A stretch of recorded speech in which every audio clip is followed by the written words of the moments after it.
এটাকে যদি আমি নৌকা ধরি তাহলে কিন্তু চাঁদের মতো হয়, তাই না?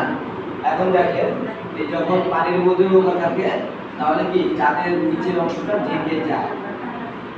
এই জন্য আমরা কি করি যে এতটুকু দুই সাইডে দাগ দিলে আমরা নৌকার প্যাটার্নটাকে বুঝতে পারছি। তাহলে এইটা হচ্ছে নৌকা। এখন নৌকা চালানোর জন্য মানুষ যখন বসে তখন কি হয় দেখেন এমন বক্স দিতে হয়, একটু কাজ করে সোজা না, কিন্তু কারণ আপনি কোনো কাজ কর্ম করার সময় আপনার মেরুদণ্ডকে এত সোজা রাখতে পারবেন না, এই জন্য সেটি একটু পাকা হবে। এবং দেখেন এই যে বসে আছে এই পা, এটা একটা পার্ট, এটা একটা পার্ট। আমি যদি এখান থেকে রান করি তাহলে এটা যা হচ্ছে এই মাথাটা তাই না, যেহেতু নৌকায় বসে আছে তার পায়ের পাতা আর দেখা যাচ্ছে না।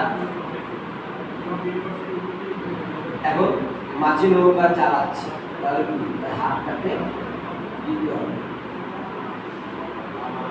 তাহলে এখানে কি করে দিলে এটা থেকে মাথা,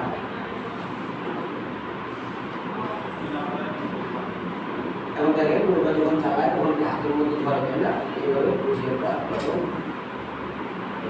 আর এখান থেকে যখন নিচে নামছে তখন এখানে আর একটা হাত যাচ্ছে,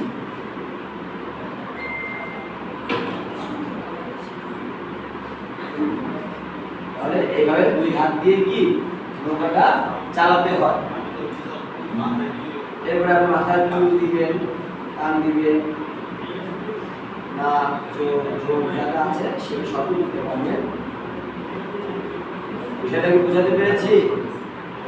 এখন নৌকায় যদি আমার মনে হয় সাউনি দিব, সাউনি নৌকা দিব, সাউনি দিতে পারি, সাউনি ছাড়া দিলে ছাড়া দিতে পারি। সেম আবার নৌকাটা যদি আমরা দাঁড়িয়ে চালাই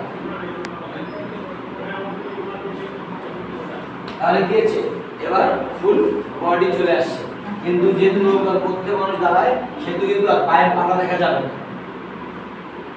এই ক্ষেত্রে দেখেন বডিটাকে দাঁড় করাতে হবে। এখন একটা অংশ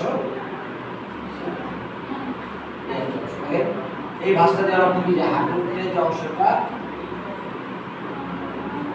এর থেকে পরের অংশটা নিচে আছে, ঠিক আছে? এই জন্য এই ভাঁজটাকে ধরে নেওয়া। এখন নৌকা যখন দাঁড়ায় চালায় তখন কি একটা হাত উপরে একটা হাত নিচে নিচে দিতে হয়।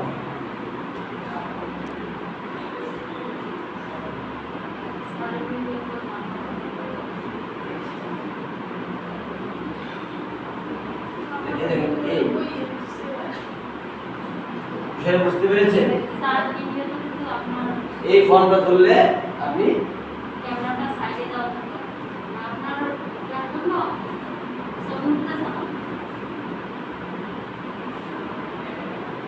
বিষয়টা বুঝছেন?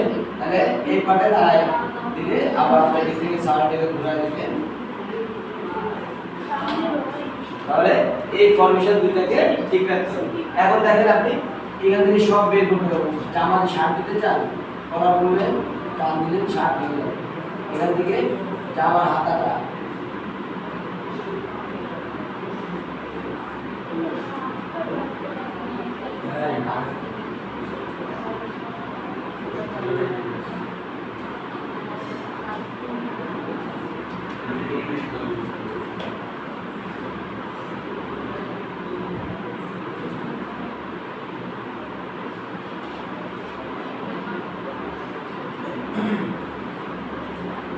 সেটা বুঝতে পেরেছেন তো?